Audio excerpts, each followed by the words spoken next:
So a lot of people ask me, the old Highlift Jack, what a practical piece of equipment. So what do we use the Highlift Jack for? Well, here's the scenario. I've got my trailer here, and let's say I'm bogged to the eyeballs with my car, and I've got this big trailer in behind me. Now generally, when you get bogged to the eyeballs, your hitch here, your tow hitch, ends up about this high off the ground, if not buried in the mud. So how do I get my jockey wheel down into the mud and lift my trailer off the tow hitch? That's where the Highlift Jack comes into play. Now you'll notice that's how close the Highlift Jack can get to the ground.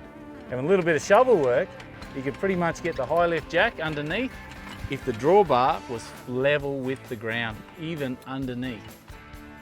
What I do is I use the Highlift Jack to get the trailer off the tow hitch. And then that way I can recover the vehicle, and then I can come back and get the trailer. I can also use the Highlift Jack to get it back on once I'm out of the bog. So remember that one? Don't leave home without your Highlift Jack if you've got a trailer in tow.